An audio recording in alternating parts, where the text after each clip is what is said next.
कुछ दिन बाद जब जेंगजू का बर्थडे आता है, जेंगरू से झूठ बोलकर बाहर लाई होती है। जी बार बार कंप्लेन करती है, जेंगरू से चुप करा देती है।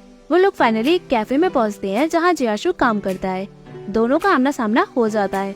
जियाशु उसे मेन्यू कार्ड देकर चला जाता है। जेंगरू पूछती है ये इतना हैंडसम कौन है? जी कहती है मेरे भाई का फ्रेंड है। जेंगरू उसे बहुत लकी कहती है। दोनों मेन्यू में से खाने को डिसाइड करते हैं। जियाशु काम करता है, जी उसे तुक्के चोरी देखती है। जी डिसाइड करके जियाशु को ऑर्डर देने चली जाती है। जी जैसे ही पैसे देती है तभी जियाशु कहता है 1 युआन कम है। तुम मुझे दुक्के चुपके देख रही थी ना? अगर तुम मुझे ऐसे फ्री में ही देखती रहोगी तो मैं बहुत लॉस में चला जाऊंगा। जी कहती है तभी आपके पास इतने कस्टमर नहीं है, तभी आप ऐसी अजीब शॉप चला रहे हो। जियाशु कहता है अब मैं अजीब शॉप वाला बन गया तो मैं तुमसे ज्यादा चार्ज करूंगा। जी कहती है मैं नहीं देख रही थी। जियाशु कहता है तो ठीक है, सिर्फ मैं ही बकवास कर रहा था, तुम इससे कैंडी खरीद लेना। जी उसे फिर भी पैसे देने की जिद करती है। जियाशु पैसे वापस कर देता है और उसे वेट करने को कहता है। जी जैसे ही बैठती है, जेंगरू कहती है तुम्हारे ब्रदर का फ्रेंड हमारे लिए डेजर्ट खरीदेंगे क्या? जी एग्री करती है। जेंगरू जेंगजू को कॉल पे पूछती है तुम लोग कहाँ रह गए? जियाशु डेजर्ट देता है और जी को आराम से खाने को कहता है। जी जियाशु को अपने ओनर से पैसे को लेकर बात सुनती है। उसे लगता है कि जियाशु इतना काम सिर्फ इसलिए करता है क्योंकि उसे पैसों की बहुत कमी है। वो अपने पैसे जैसे ही देखती है तभी जेंगजू वहाँ आ जाता है और जियाशु को हेलो करके जी से पूछता है तुम्हारा भाई यहाँ काम क्यों कर रहा है? तुम्हारी फैमिली कंडीशन तो अच्छी है ना? जी मुंह बना के उसे चुप करा देती है। वो सभी पार्टी के लिए बाहर निकलते हैं बट जी खाती है। जियाशु पूछता है तुम फ्रेंड के साथ घूम रही हो? ध्यान से, जल्दी घर चले जाना। सभी वहाँ से निकलते हैं। तभी जी वापस जियाशु के पास जाकर कहती है आपको पैसों की कमी है, मैंने ब्रदर से सुना था और आज देख भी लिया।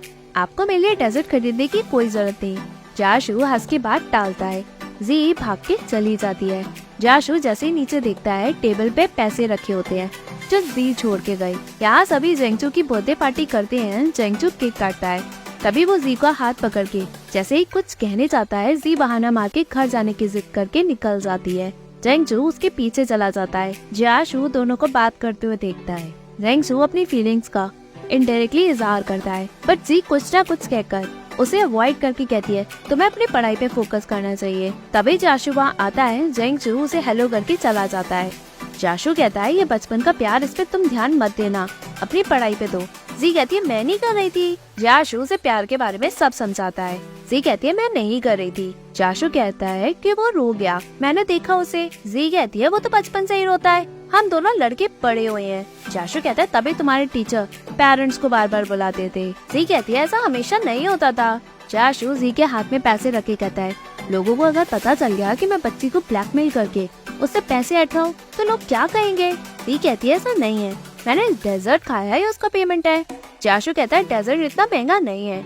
जी कहती है आप इतनी मेहनत करते हो, मैं बस आपकी हेल्प करना चाहती हूँ, वो सिर्फ इसलिए अगर आपकी जगह मेरा भाई भी होता तो भी मैं ये करती। जियाशु कहता है तुम मेरे लिए बुरा फील करती हो। सी एग्री करती है। जियाशु कहता है मुझे बहुत अच्छा लगा कि तुम मेरे बारे में ऐसा सोचती हो। मेरे पास इतने पैसों की कमी नहीं है, लेकिन अगर होगी तो मैं तुमसे पैसे जरूर मांग लूंगा। जी एग्री करती है। जियाशु अपनी जॉब पे वापस चला जाता है। दूसरे ही दिन स्कूल में जी जेंगरू से बात करने की कोशिश करती है बट जेंगरू कल के इंसिडेंट की वजह से उसे अवॉइड करती है। टीचर एनुअल डे में सभी को पार्टिसिपेट करने को कहता है। जी नोट लिखकर जैसे ही जेंगरू को देती है तभी टीचर जी का नाम लॉन्ग जंप के कंपटीशन में लिख देता है। जी आनाकानी करती है बट टीचर कहता है कोई बात नहीं, बट मुझे तुम लोगों की उस पे इन्वॉल्वमेंट चाहिए। जी मुंह बनाकर बैठती है। क्लास ओवर हो जाने के बाद जी जेंगरू से बात करने की कोशिश करती है बट जेंगरू से दोबारा अवॉइड करके चली जाती है।